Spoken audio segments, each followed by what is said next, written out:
During the Mexican War, a group of American deserters composed an artillery unit in the American Army, St. Patrick's Battalion. A Moment in Time with Dan Roberts.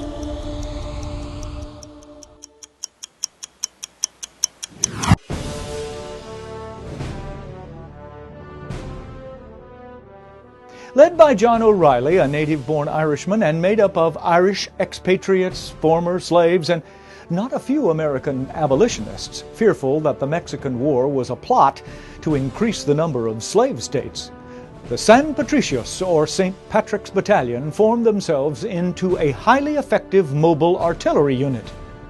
In the spring of 1846, diplomatic efforts by the United States to purchase New Mexico and California provoked an anti-American revolution in Mexico.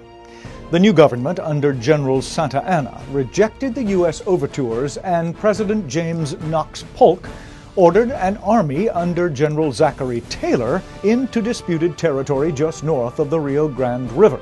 This was an effort to lure the Mexican government into declaring war. And it worked. Mexico declared war, and by September, General Taylor was at the gates of Monterey, the most important city in northern Mexico. In repeated assaults, the Americans were thrown back by Mexican regulars and the deadly cannon fire of the San Patricios.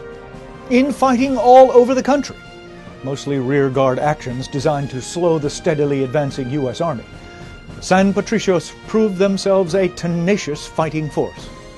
At a deserted convent on the Rio River near Mexico City, the remnants of the battalion were captured after a furious defense which young Lieutenant Ulysses S. Grant called the severest battle fought in the Valley of Mexico. As essayist James Callahan writes, many of the captured deserters were hanged. Ironically, their leader, John O'Reilly, because he deserted before war was declared, only received a sentence of hard labor and lived to serve as a colonel in the Mexican army.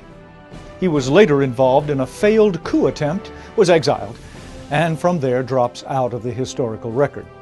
The San Patricios, St. Patrick's Battalion, is remembered today with great honor by the people of Mexico. At the University of Richmond, I'm Dan Roberts.